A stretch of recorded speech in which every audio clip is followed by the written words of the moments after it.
ആദരണീയരായ അധ്യാപകർ, വിദ്യാർത്ഥി സുഹൃത്തുക്കൾ, വിശിഷ്ട അതിഥികൾ, മറ്റ് പ്രിയമുള്ളവർ, ഏവർക്കും സ്നേഹാഭിവാദ്യങ്ങൾ. മാനവ ചരിത്രത്തിൽ ഇന്നുവരെ നേരിട്ടിട്ടുള്ള എല്ലാ ദുരന്തങ്ങളെക്കാളും ഭയാനകവും പ്രകൃതിശേഷിയേറിയതും നാശകരവും പ്രത്യാഘാതം ദീർഘകാലത്തേക്ക് നിലനിൽക്കുന്നതുമായ ഒരു മഹാവിപത്താണ് ലഹരിയുടെ ഉപയോഗം.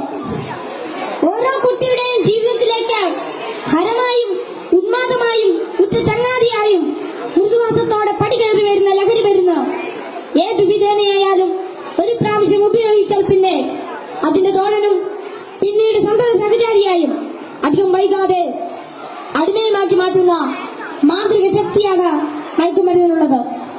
മയക്കുമരുന്നിന്റെ ഈ മാന്ത്രിക ശക്തിയെക്കുറിച്ച് പറയുമ്പോൾ കടൽക്കിഴവന്റെ കഥയാണ് എനിക്ക് ഓർമ്മ വരുന്നത്. കൂട്ടുകാരെ, നിങ്ങൾ കടൽക്കിഴവന്റെ കഥ കേട്ടിട്ടില്ലേ? വെയിലാവുന്ന സായാഹ്നങ്ങളിൽ കടൽ തീരത്തിന്റെ മണൽത്തട്ടിൽ നടക്കാനാവാതെ അവശനായി കിടക്കുന്ന വൃദ്ധനെ കാണാം. കരുത്തരായ യുവാക്കൾ ഒറ്റയ്ക്ക് ആരെങ്കിലും അടുത്തെത്തിയാൽ തന്നെ അല്പദൂരത്തേക്ക് മാറ്റിക്കിടത്താൻ ചെറുപുഞ്ചിരിയോടെ വിനയാജ്ഞനായി അപേക്ഷിക്കും. മനസ്സലിഞ്ഞ് സഹായിക്കാൻ തയ്യാറായാൽ എടുത്തു മാറ്റാൻ കിഴവൻ അനുവദിക്കുകയില്ല. തോളിൽ കയറ്റാൻ നിർബന്ധിക്കും. തോളിൽ കയറിയാൽ കിഴവന്റെ തനി സ്വഭാവം പുറത്തു വരും. തന്നെ വഹിച്ചവൻ കുഴഞ്ഞു വീണ് മരിക്കുന്നതുവരെ തോളിൽ തന്നെ ഇരിക്കും.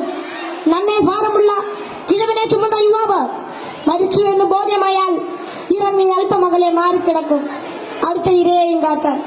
ഇതുപോലെയാണ് ലഹരിയുടെ ഉപയോഗവും.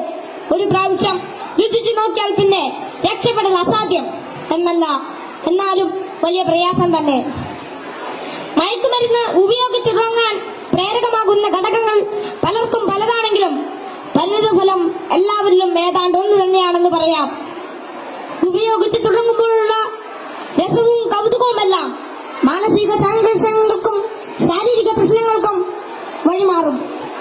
പിന്നീട് ഇല്ലാതെ ജീവിക്കാൻ കഴിയില്ലെന്ന സ്ഥിതി വരുന്നു. ലഹരിക്കാംശമായ പണം കണ്ടെത്തുന്നത് പ്രയാസമായി തീരും. അപ്പോൾ അതിനായി കുറുക്കുവഴികൾ തേടുന്നു. അങ്ങനെ അധാർമിക ജീവിതത്തിനും കുറ്റകൃത്യങ്ങൾക്കും പ്രേരിപ്പിക്കപ്പെടുകയും കുടുംബത്തിനും സമൂഹത്തിനും നിയമപാലകർക്കും തലവേദനയായി മാറുന്നു. ഇതിന്റെ എല്ലാം ബാക്കി പത്രം എന്ന് പറയുന്നത് നിരാശ, ഏകാന്തത, മാനസിക പിരിമുറുക്കം, ശാരീരിക പ്രശ്നങ്ങൾ, മാനസിക വിഭ്രാന്തി എന്നിവയാണ്. ഈ പ്രശ്നങ്ങൾ ഇവരെ നിഷ്ക്രിയരും നിർജീവനുമാക്കി തീർക്കുന്നു. അങ്ങനെ കുടുംബത്തിന്റെയും സമൂഹത്തിന്റെയും നട്ടല്ലാകേണ്ട ഇവർ വീടിനും വീട്ടുകാർക്കും നാടിനും തന്നെ ബാധ്യതയായി തീരുന്നു. ലഹരിയുടെ മഹാവിപത്താണ് സമൂഹത്തെ കാർന്നു തിന്നുന്ന മഹാവ്യാധി. ഇത് ബാധിക്കുന്നതാകട്ടെ നാടിന്റെ സമ്പത്തും രാഷ്ട്രത്തിന്റെ അടിത്തറയും നട്ടലുമായ കൗമാരത്തെയും യൗവനത്തെയും.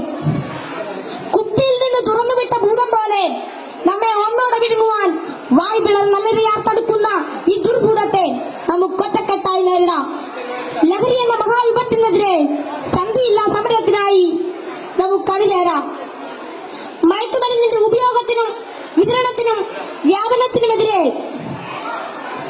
കൈയോട് കൈകോർത്ത് നമ്മെ തന്നെ കാത്തും കൂട്ടുകാരുടെ കാവലാളായും ലഹരിക്കടിമപ്പെട്ടു പോയവരെ ചേർത്ത് പിടിച്ചും ലഹരി വിമുക്ത നാളേക്കായി ഐക്യദാർഢ്യത്തിന്റെ ഉരുക്കുകോട്ട തീർത്ത് മുന്നേറാം.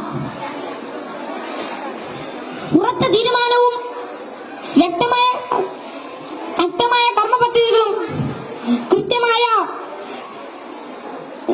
ബോധവൽക്കരണവും കൊണ്ട് നമ്മുടെ കൂട്ടുകാർക്ക് ചുറ്റും നമുക്കൊരു രക്ഷാവലയം തീർത്ത് മനവും കരവും ഒന്നായി ചേർത്ത് ഉറക്കെ പാടാം. ശിരസ്സുയർത്തി പറയുക ലഹരിക്കടിപ്പെടില്ലൊരു നാളും നാം. ശിരസ്സുയർത്തി പറയുക ലഹരിക്കടിപ്പെടില്ലൊരു നാളും നാം.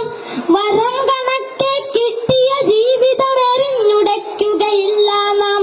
വരം കണക്കെ കിട്ടിയ ജീവിതം എറിഞ്ഞുടയ്ക്കുകയില്ല നാം. ശിരസ്സുയർത്തി ശിരസ്സുയർത്തി ശിരസ്സുയർത്തി പറ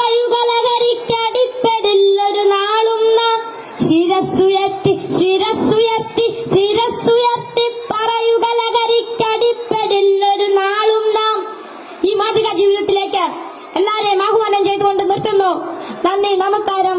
താങ്ക് യു ആൾ.